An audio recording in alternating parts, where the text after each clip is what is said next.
Welcome, everyone. Today we tackle a classic C-suite dilemma: vendor versus in-house solutions. As executives, you often face the choice between building technology in-house or buying from an external vendor. This presentation will arm you with a strategic framework to make that decision. We'll explore the key factors, from total cost of ownership to security, so you can confidently align your tech strategy with your business goals. On one hand, building in-house means custom-fitting a solution to our unique needs, giving us control, but it demands significant time, skilled talent, and ongoing maintenance. On the other hand, buying from a vendor offers speed and expert support out of the box, but might not fit like a glove. There's no one-size-fits-all answer here. The right choice hinges on our business context, goals, and resources. Let's break down the critical factors to consider. First, cost. It's not just about the upfront price tag, but the total cost of ownership over the solution's life. Building in-house often means high upfront investment, hiring developers, investing in infrastructure, and months or years of development. Buying from a vendor usually has a lower initial cost. You pay license or subscription fees, which are spread out. But initial costs can be misleading. We must project out 3 to 5 years. In-house solutions incur ongoing maintenance costs, updates, and staff salaries. Vendor solutions have recurring fees and possibly extra charges for support or additional features. A thorough TCO analysis is essential, looking beyond the initial budget to maintenance, support, and scalability costs over time. As Gartner notes, enterprise software spending is massive, over $570 billion globally, so we must spend wisely. The cheapest option today might not be cheapest in the long run. Next, scalability and future-proofing. We need solutions that not only meet today's needs, but can grow with us tomorrow. Vendor solutions are often built on scalable infrastructure, like cloud platforms, serving thousands of customers, so they can usually handle growth and traffic spikes well. In fact, many vendors advertise instant scalability and regular upgrades as key benefits. For example, many vendors offer scalable AI-enabled solutions, but you may be limited by their product's design and roadmap. An in-house build can be architected for our specific scale, which is great if we have unique needs, but we are responsible for making it scalable. That requires top engineering talent and foresight. Future-proofing is also critical. Vendors will update their product with new features, say, integrating the latest AI or security enhancements, and all clients benefit. With an in-house solution, we control the roadmap and can innovate as we see fit, but only if we invest continuously. The key is to assess whether a solution can meet current and future requirements. We don't want to outgrow our system in 2 years or be stuck with outdated tech. Moving on to security, compliance, and risk, a top concern for executives. On security, a reputable vendor will have dedicated security experts and likely compliance certifications, SOC 2, ISO 27001, etc., which is one reason companies often choose third-party solutions. This means they undergo audits and maintain strong defenses, potentially stronger than a small in-house team could. However, using a vendor means trusting a third party with our data. If they have a breach, we're affected. Indeed, vendors can become weak links in the cybersecurity chain. With an in-house solution, we keep data under our roof and design security to our standards, giving us direct control, which highly regulated firms sometimes prefer. But then we must ensure we have the right security talent and practices. Compliance is similar.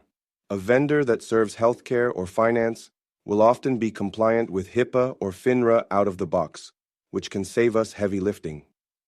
In-house, we can customize to meet compliance exactly and perhaps integrate compliance checks into our software. But we shoulder all that work. We also should consider risk of project failure. Studies show over half of custom software projects run way over budget, and 31% get canceled before completion.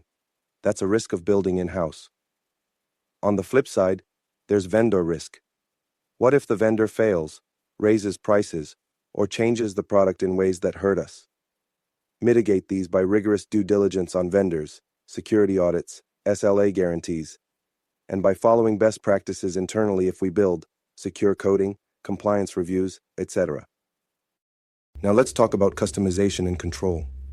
One big appeal of building in-house is getting a solution tailored exactly to our business processes. We include only the features we need, exactly how we need them. No trying to bend a generic tool to fit our unique workflow. With vendor software, it's often a trade-off. You get a lot of features and best practice processes built in, but you might have to compromise on certain features or customization to fit what the vendor provides. Many SaaS solutions simply might not offer the specific customization or flexibility we want. Control is another angle. An in-house solution means we control the code, the data, and the development timeline. If we want a new feature or a change, we can build it, assuming our team has capacity. We're not beholden to any external roadmap or pricing changes. No vendor can jack up the price on software we built ourselves. In other words, custom software avoids vendor lock-in. We're not beholden to a vendor's product roadmap or pricing decisions. However, that also means we're responsible for all improvements and fixes.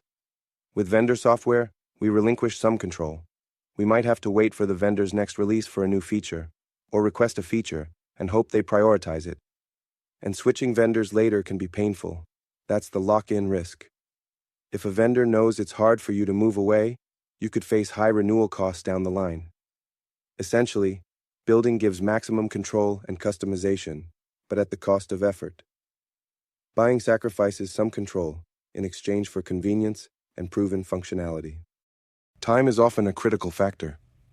Using a vendor solution can dramatically cut down implementation time.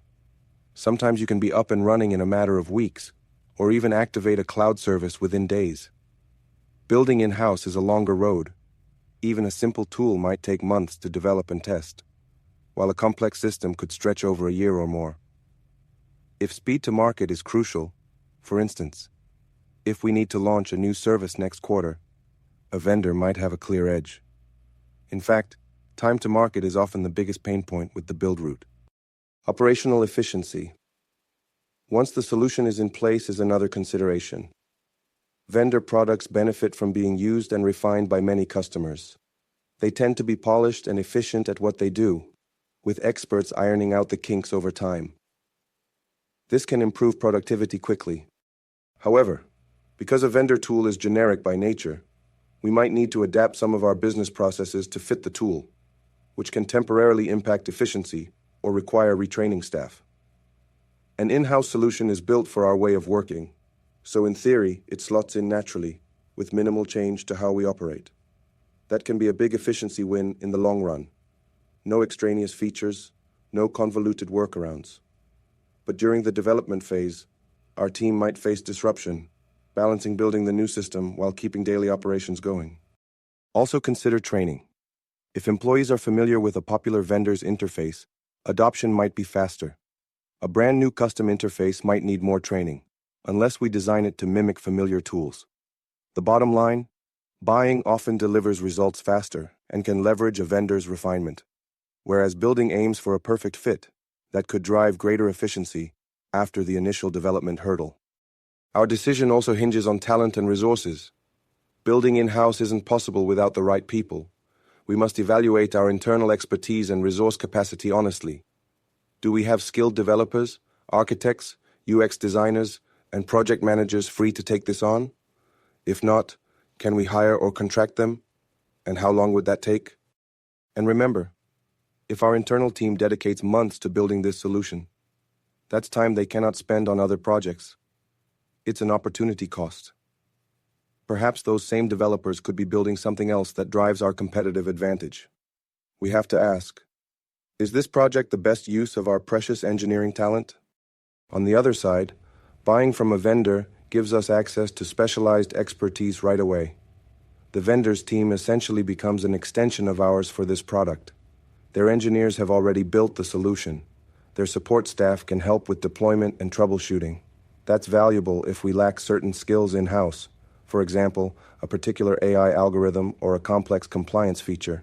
However, leaning on a vendor's expertise means we might not develop that know-how internally, something to consider for the long term. Also, think about resource bandwidth. Our IT team will still need to manage the vendor relationship and integration, but that's often far less effort than building from scratch. Finally, consider personnel risk for in-house. If we build and one or two key developers are the only ones who deeply understand the system, we're in a tough spot if they leave the company. With a vendor, if our account manager leaves, the vendor will replace them, and the service continues. The knowledge is institutional on their side. So, factor in your team's capacity and the strategic value of developing certain skills in-house. In short, if we have the right talent and it's mission critical, build might be feasible. If not, buying may avoid stretching our people too thin. So, given all these factors, when does it make sense to build in-house? Here are the scenarios where building is often favored. First, it's core to our business or a competitive differentiator. If the software will give us a unique advantage or is intimately tied to our secret sauce, building it may keep that edge in-house rather than using the same tool everyone else has.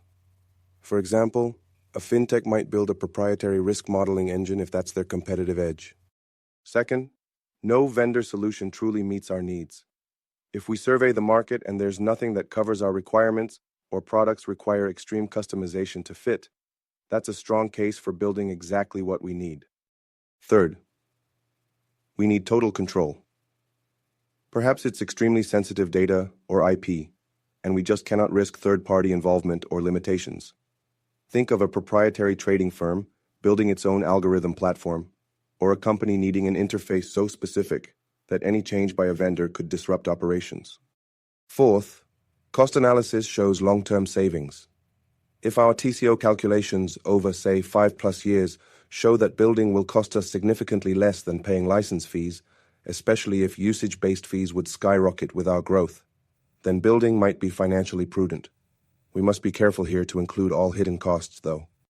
Fifth, we have the in-house talent and bandwidth. If our engineering team is top-notch, has capacity, and is raring to build this, and maybe even excited to create something innovative, then in-house becomes more viable. Essentially, we'd be leveraging an internal strength. If these conditions aren't met, building might be risky or inefficient. But under the right circumstances, building in-house can yield a perfectly tailored solution and possibly a competitive edge that outsiders can't replicate easily. On the flip side, when is it better to buy from a vendor? Well, if the capability is not core to our differentiation. Lots of software, email systems, CRMs, ERPs are essential for operations, but won't set us apart competitively. These are prime candidates to buy. We don't need to reinvent the wheel for something like payroll software or a standard CRM if a vendor can provide a robust solution. Second, there are proven solutions on the market. If vendors have already solved this problem for hundreds of companies and their products are well regarded, it's a sign that buying could be low risk and high reward. For example, why build a data analytics platform from scratch if tools like Power BI or Tableau exist and are trusted? Third, time to market is crucial. If we're up against a tight deadline or a market opportunity window, buying off the shelf is usually faster. For instance, a regulatory change requires a new reporting system by year-end. A vendor solution can be implemented immediately versus hoping we can code one in-house in time. Fourth, we're short on internal resources or expertise. If our IT team is swamped or we lack expertise in a new technology, say machine learning, a vendor who specializes in that area can deliver value quickly. They essentially bring the expertise we don't have. Fifth, vendor offers a compelling ROI through scale. Vendors spread development costs over many customers, so they might offer more features at a given price than we could ever build for the same cost. For example, a SaaS vendor might continuously add capabilities, mobile app, AI analytics, etc., that we'd struggle to develop internally for the same budget. Often, buying is a better option because it gives cost savings, flexibility, scalability, speed, and access to industry-specific expertise. In these situations, buying is usually the smarter play. It lets us focus our time and money where it counts most, while leveraging solutions that are ready to go and likely cheaper when considering everything. If we do decide to go the vendor route, choosing the right vendor is critical. We need to evaluate vendor solutions thoroughly. First, vendor viability and reputation.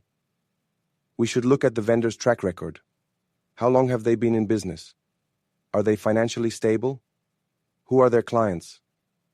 We want a partner that will be around for the long haul and has a good support network. Check references or case studies if possible. Second, functional alignment. Does the vendor's feature set closely match our needs? It's rare to get a 100% match, but we want as close as possible without heavy customization. Beware of both under-engineered solutions, which can't do what we need, and over-engineered ones, which are overly complex or full of features we'll never use. Either scenario can hurt us, via gaps or unnecessary complexity. Third, integration capabilities. In our tech stack, any new tool must play nicely with others. Does the vendor provide open APIs or native integrations to our key systems, ERP, CRM, databases, etc.? If integrating a vendor solution is a nightmare, it can erode the benefits of buying it. Fourth, security and compliance. As mentioned, vet the vendor's security measures. Do they have relevant compliance certifications, for example, a cloud vendor with FedRAMP for government data, or a payments vendor PCI DSS certified?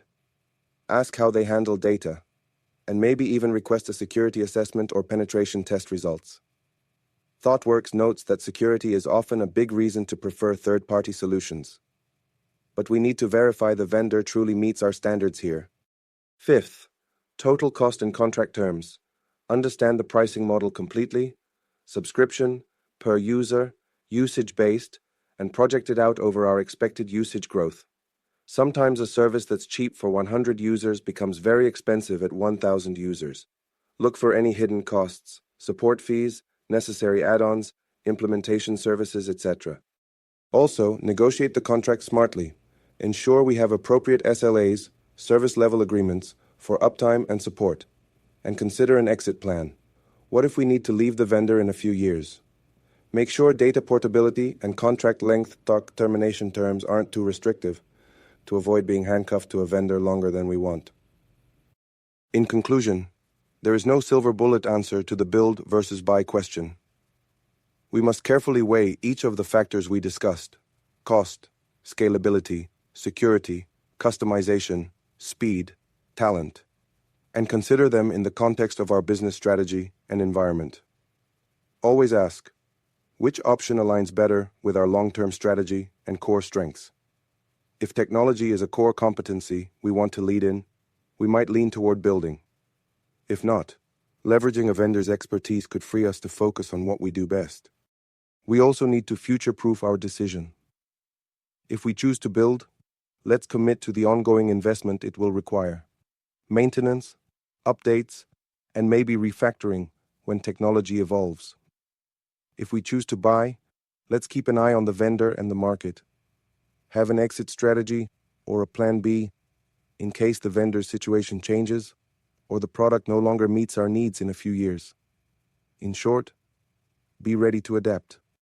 My recommendation is to adopt a structured decision framework, essentially a scorecard, that rates build versus buy on all these dimensions for the specific project. Involve all key stakeholders: IT for technical feasibility, finance for cost implications, security, compliance for risks, and the business units who will use the solution. This cross-functional input ensures we consider all angles. The goal is to make a pragmatic, well-informed choice that balances risk and reward. By doing our due diligence and aligning the decision with our strategic objectives, we can confidently choose the path, be it building in-house or partnering with a vendor, that drives our business forward with agility and resilience. Thank you.